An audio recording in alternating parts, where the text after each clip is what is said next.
নমস্কার। আমি নারায়ণ, আপনারা দেখছেন জেটিভি বাংলা। আর আমার সঙ্গে আছে জেটিভি বাংলার এডিটর জয়ন্ত বর্মন। আজকে কালকের থেকে একটা রব উঠেছে দিল্লিতে।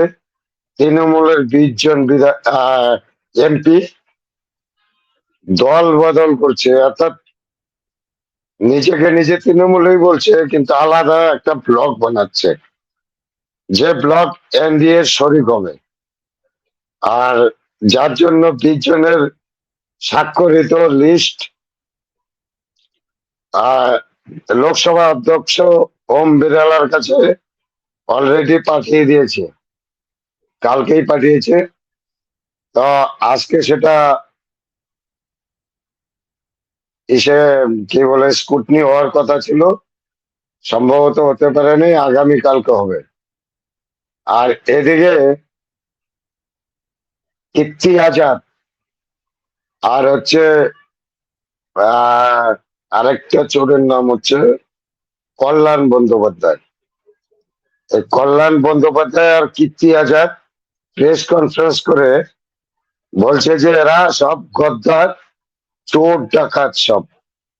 অর্থাৎ তৃণমূলের যে 20 জন এমপি দল বদল করেছে বা দল বদল করেনি, আলাদা ব্লক গঠন করেছে, তারা সব হচ্ছে চোর, গদ্দার আর বেঈমান।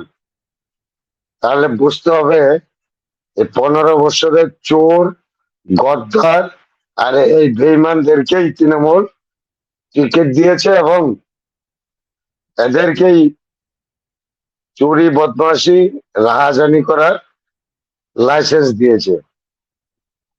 আজকে যখন এই চুরি বাটপারি করার কোনো সুযোগ নেই, তখন সৎ সাজার জন্য এনডিএ তে ঢুকছে এবং বলছে আমরা সমাজের জন্য কাজ করতে চাই। বিজেপি খুব ভালো কাজ করছে, রাজ্য সরকার শুভেন্দু অধিকারী মুখ্যমন্ত্রী খুব ভালো কাজ করছে, তাই ওনাদের সঙ্গে আমরা শরিক হতে চাই, উন্নয়নের শরিক হতে চাই। আমি আর বলতে আগে চাবো হ্যাঁ, আমি এটা আমি এটা বলতে চাবো যে ওনারা এটা শরিক হতে চাচ্ছেন আর নিজেদেরকে বাঁচাতে, নাকি 2029-এ বিজেপির টিকিটে লড়ার জন্য এটা কোনো প্ল্যান? বিজেপি গ্রহণ করবে না এদেরকে, নিশ্চিন্ত থাকতে পারে পশ্চিমবাংলার জনগণ।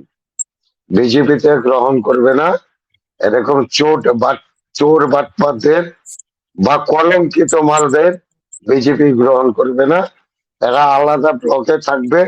এদের রাজনীতির মেয়াদ আগামী লোকসভা অব্দি, এদের পলিটিক্স এর ক্যারিয়ার আগামী লোকসভা অব্দি। আর যারা বিধায়ক হয়েছে তাদের পলিটিক্যাল ক্যারিয়ার আগামী বিধানসভা অব্দি।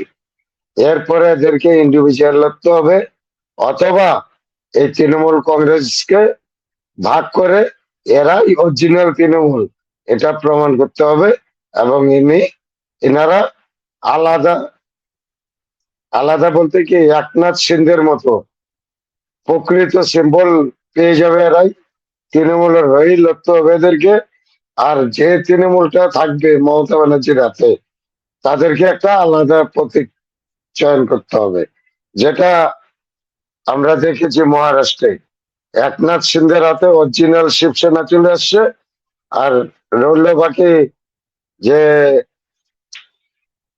ঠাকরে পরিবার, তারা একটা আলাদা সিম্বল নিতে হয়েছে, যে সিম্বলের মশাল, আর আগে ছিল তীর ধনুষ। তো তীর ধনুষ পেয়েছে একনাথ সিন্ধে, আর মশাল পেয়েছে ঠাকরে পরিবার। ঠিক একই রকম ভাবে এখানেও হতে চলেছে। এই বিক্ষুব্ধ গ্রুপ অরিজিনাল তৃণমূল হবে এবং মমতা ব্যানার্জির হাতে থাকবে অন্য সিম্বল। এটাই হতে চলেছে। আর যে 7 জন এটা যদি হয় এটা যদি হয় তো মমতা ব্যানার্জির যে পার্টি ফান্ড আছে, কি 2,000 কোটি টাকার উপরে, তো এই ফান্ডটা কে নিয়ে যাবে? ফান্ডটা থাকবে এদের হাতে, অরিজিনাল তৃণমূল কংগ্রেসের হাতে। এই লড়াইটা ফান্ডের লড়াই চলছে, ফান্ডটা কে নিবে এটারই লড়াই চলছে। এই 2000 কোটি টাকাটাই হচ্ছে মেন। এই 2000 কোটি টাকার জন্যই এই তৃণমূল কংগ্রেসে আজকে ফাটল। আর 2026-এর নির্বাচনের আগের দিনও যারা মমতার বন্দনা করত, তারাই আজকে বলছে মমতা ব্যানার্জি চোর। এই ভাগ্যের পরিহাস। তৃণমূলকে এখন দয়া হয় আমার।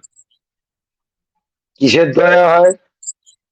এত চুরি এত বাটপারি করেছে যে এদের সমর্থনে একটা সাধারণ পাবলিক বেরোতে হচ্ছে না জনগণের সামনে।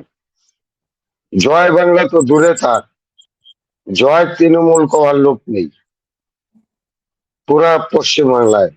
গ্রাম বাংলা থেকে শুরু করে শহর, কোথাও নেই। যত তো তৃণমূল ছিল সব। মমতা ব্যানার্জি একটা ভাষণে বলেছিল না যে 4 তারিখের পরে বিজেপিদের পোস্টার লাগিয়ে বলতে হবে যে আমি বিজেপি করি না। তো আজকে এই অবস্থা এসে দাঁড়িয়েছে, আমি তৃণমূল করি না। তৃণমূলের বিধায়ক, তৃণমূলের এমপিরাই গলায় পোস্টার লাগিয়ে বলছে যে আমি মমতা ব্যানার্জি তৃণমূল করি না, আমরা একটা আলাদা তৃণমূল করি। আর সাধারণ আচ্ছা, মানুষ বলছে আজকে আমরা তৃণমূল করি না। আজকে মমতা ব্যানার্জির বাড়িতে সিআইডি গেল, মানে দুয়ারে সিআইডি। মমতা ব্যানার্জি নেই, সঙ্গে যে ভাইপো আছে, চোর ভাইপো, সে দিল্লিতে পালাইছে। তো কি মানে কি হতে চলছে? আগে কি গ্রেপ্তার হবে নাকি পালায় পালায় থাকতে লাগবে ওনার? না না, ভাইপো গ্রেপ্তার হবে, মমতা ব্যানার্জিকে গ্রেপ্তার করবে না। এটার একটা কারণ আছে, একটা উদ্দেশ্য আছে। মমতা ব্যানার্জিকে সিম্পলিটির খেল খেলতে দিবে না, অন্তত ভারতীয় জনতা পার্টি। উনি গ্রেপ্তার হলে একটা সিম্পলি গেম খেলবে, ঠিক আছে, ওই খেলতে খেলতে দিবে না। তবে হ্যাঁ, ভাইপো গ্রেপ্তার হতে চলেছে। ভাইপোর যে দুর্নীতি, ভাইপোর অসংখ্য দুর্নীতি, তারপর আবার সিআইডির কাছে যে জাল স্বাক্ষরের ব্যাপারে সিআইডি তদন্তে, মানে আজকে ভাইপো গ্রেপ্তার হচ্ছে নিশ্চিত। আজকে যখন সিআইডি গেল তখন সিআইডি কে ঢুকতে দিচ্ছিল না। তার কিছুক্ষণ পরে মানে দুনিয়া, আমাদের পশ্চিমবঙ্গ সিআরপিএফ যেগুলো আছে, কেন্দ্রীয় বাহিনী, পশ্চিমবঙ্গ পুলিশ যখন পুরো চারদিকে কালীঘাট ঘিরে নিল, তারপরে ভিতরে ঢুকতে দিল। এর আগে ঢুকতে দেয়নি। ঢুকতে দিচ্ছে না, কারা ঢুকতে দেননি? গতবারে তিনি অভিষেক। অভিষেকের বাড়িতে না, মমতা ব্যানার্জির বাড়িতে টিএমসি কোন লিডার ছিল, মানে টিএমসি যে পার্টি আচ্ছা, অফিসটা মমতা ব্যানার্জির উঠানে, সেই পার্টি অফিসেও যেতে হ্যাঁ হ্যাঁ, দিচ্ছিল না। আচ্ছা। মমতা ব্যানার্জি তো দিল্লিতে ছিল, হ্যাঁ, তাই না? এদিকে হ্যাঁ। ইন্ডিয়া জোটের মমতা ব্যানার্জির কি পরিহাস দেখ। মমতা ব্যানার্জি ইন্ডিয়া জোটের মিটিং করছে, বিজেপির বিরুদ্ধে লড়াই লড়বে। আর মমতা ব্যানার্জির 20 জন এমপি ওই মমতা ব্যানার্জি যেখানে মিটিং করছে তার থেকে 2 কিলোমিটার দূরে আলাদা মিটিং করছে এনডিএ কে কি করে মজবুত করবে।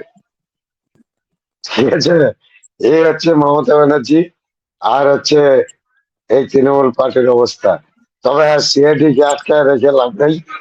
যা দেখার যা পাওয়ার সেটা সম্ভবত পেয়ে গেছে সিআইডি। আর সিআইডির কাজ করবে, আর আইনের পথেই চলবে। মমতা ব্যানার্জির শাসনকাল এখন আর নেই যে এদের নেতাদের হুমকি তুমকিতে মানে শাসকের আইন চলবে, এটা আর চলছে না। এখন আইনের পথে আইনের শাসন চলবে রাজ্যে। আর কোন তৃণমূলের নেতা এর থেকে ছাড় পাবে না, বা কোনো হুমরা চুমরাও এর থেকে ছাড় পাচ্ছে না। যাই হোক,